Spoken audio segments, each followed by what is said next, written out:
एक और बात मैं बता दूं अखिलेश कि जब जनवरी 2024 में नीतीश कुमार वापस बीजेपी के साथ यहां आते हैं सरकार में, उस वक्त 5 से 6 मंत्रालय बीजेपी ने होल्ड करके रखा था और उसमें सबसे ज़्यादा इस चीज़ की कोशिश की जा रही थी कि अभी आनंद, चूँकि उस वक्त वो अचानक ही ये सारे कुछ हुआ और उसमें बीजेपी कोटे से जितने मंत्रियों ने शपथ ली जिनके नाम पहले से तय थे, लेकिन जो 6 मंत्रालय बीजेपी ने होल्ड करके रखा था उसको उसी आधार पर रखा था कि आगे हम जातीय समीकरण को साधते हुए, जिसमें समीकरण में कौन फिट बैठता है, उस आधार पर हम आगे मंत्रिमंडल का एक्सपेंशन करेंगे। और जो मेरे पास जानकारी है, मंत्रिमंडल एक्सपेंशन करीब 10 दिन से तय माना जा रहा था, लेकिन चूंकि भागलपुर में पीएम मोदी का कार्यक्रम था, इसके लिए देरी हुई और उसके बाद राष्ट्रपति यहाँ पहुँचती हैं एक कार्यक्रम के लिए और उसके बाद उस साथ साथ जेपी नड्डा भी पहुँचते हैं, तो कुल मिलाकर ये एक्सपेंशन जो था इसका डेट लगभग ये जो कार्यक्रम थे इस वजह से डिले चल रहे थे। लेकिन आज मंत्रिमंडल एक्सपेंशन है और जातीय समीकरण दूसरा महत्वपूर्ण है, किस क्षेत्र से विधायक आते हैं, क्योंकि देखिए मिथिलांचल हो या अंग का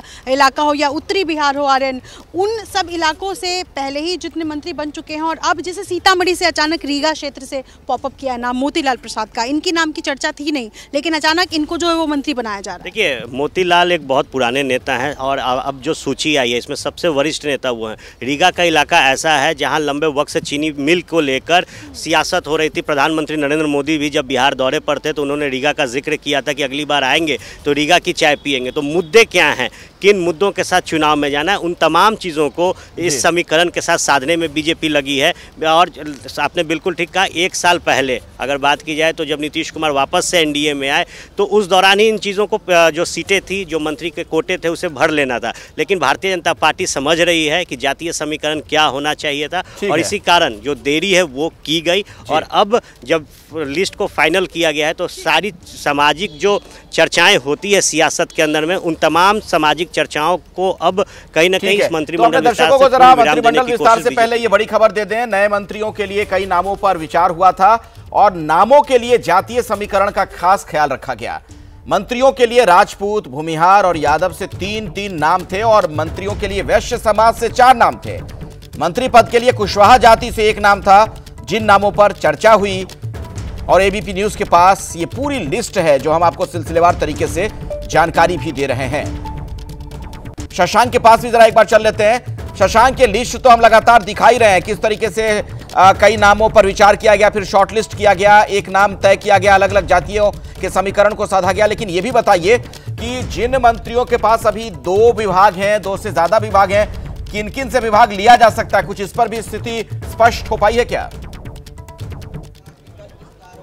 11 बजे आज 11 बजे आपको कॉल आया है? आपको देखिए मोतीलाल आज मंत्री बनने जा रहे हैं, उनसे बात कर रहे हैं। अब तो नाम लगभग तय हो गया है। संगठन की ओर से 11 बजे मुझे सूचना दी गई है कि आप पटना छोड़ के कहीं नहीं जाएंगे, आज रहेंगे। कुछ विशेष बात है। अच्छा, बस एक सवाल कि अगर मंत्री बनते तो कितनी बड़ी जिम्मेदारी होगी? चुनाव का वक्त अगर बनते हैं तो स्वाभाविक रूप से जवाबदेही मिलेगी तो उसका निर्वहन करेंगे और मजबूती से करेंगे, डट कर करेंगे। आपको उम्मीद थी कि मौका मिलेगा? सर आप पुराने नेता है पार्टी के। देखिए मोतीलाल है, पार्टी ऑफिस पहुंचे हैं, अभी 2 बजे से बैठक होनी है। मोतीलाल आज मंत्री पद की शपथ लेंगे तो बोल रहे हैं कि 11 बजे जो है मुझे कॉल आया और इसकी मुझे जानकारी दी गई। देखिए अखिलेश, 14 जनवरी के बाद से ही इस बात की संभावना थी कि जल्द मंत्रिमंडल विस्तार हो सकता है, लेकिन ये टल रहा था। आज तय हो गया कि आज ही होना है और इसमें बिहार की जो राजनीति है जाति के इर्द गिर्द घूमती है। तो अब देखेंगे जिनको जिनको मौका मिल रहा है, क्षेत्रीय एवं सामाजिक समीकरण जो है पूरी तरह से साधने की कोशिश की गई है। अलग अलग कास्ट के कई नेता थे, नाम पर मंथन हो रहा था कि किसको मौका दिया जाए, किसको मौका नहीं दिया जाए।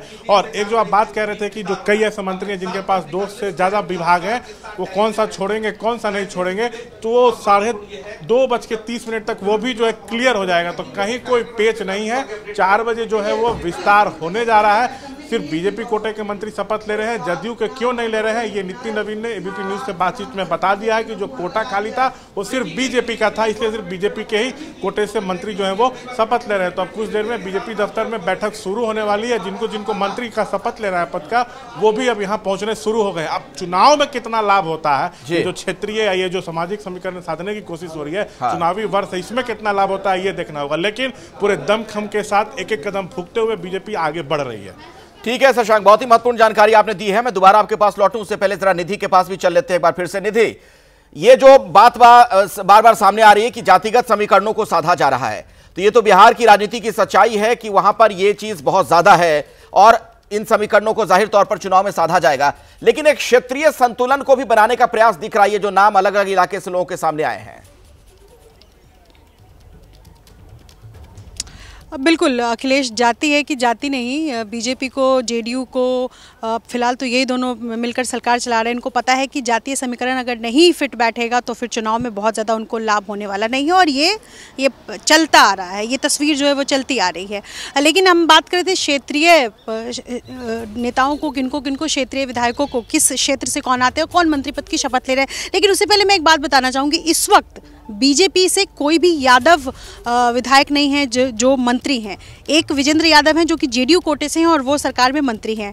मुस्लिम और यादव एमवाई, जिसको कहा जाता है कि ये आरजेडी के लिए बिल्कुल फिट बैठता है, तो एमवाई से कोई भी, जाहिर है बीजेपी में कोई भी मंत्री पद की शपथ नहीं ले रहे। 3 ऐसे यादव नाम थे जिनकी चर्चाएं चल रही थी आर्यन, और उनमें से कोई भी आज उनमें से किसी के भी नाम नहीं, यानी ऐन वक्त पे तीनों के नाम हटाए हैं, तीनों यादव के। देखिए, निश्चित तौर पर सबसे और पुराने एमएलसी हैं नवल किशोर यादव, उनके नाम की चर्चा थी, लिस्ट में भी उनका नाम था।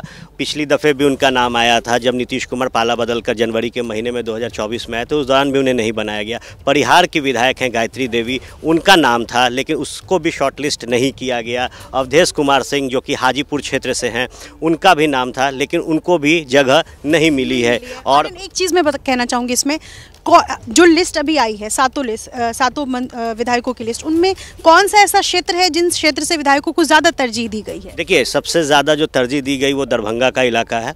आप देखिए, वहाँ से संजय सरावगी हैं, उनको मंत्री बनाया जा रहा है। तो निश्चित जीवेश मिश्रा को बनाया जा रहा है, जाले से वो विधायक हैं। इसके बाद अररिया के विधायक हैं, उनको तरजीह दी गई है। तो मिथिलांचल और सीमांचल समझा जाए कि इन दोनों क्षेत्र से ज़्यादा विधायकों को मंत्री पद की शपथ लेनी है। जब भी बिहार में शंखनाद होता हो, आप देखिए 2020 का चुनाव, अमित शाह हो, मुख्यमंत्री नीतीश कुमार हो या फिर राष्ट्रीय जनता दल तेजस्वी यादव, सभी लोगों ने अपना जो रणभूमि तैयार किया वो सीमांचल से ही किया था। और एक बार फिर सीमांचल ही इन तमाम नेताओं के, इन तमाम पार्टियों के नज़र पर है कि अगर सीमांचल में फतेह होती है तो निश्चित तौर पर पूरे बिहार पर फतेह की जाएगी। और जो समीकरण बनाया गया है ये सीमांचल को लेकर बनाया गया है, उत्तरी बिहार को लेकर बनाया गया है, जो दरभंगा है का इलाका है उसको देखकर बनाया गया है।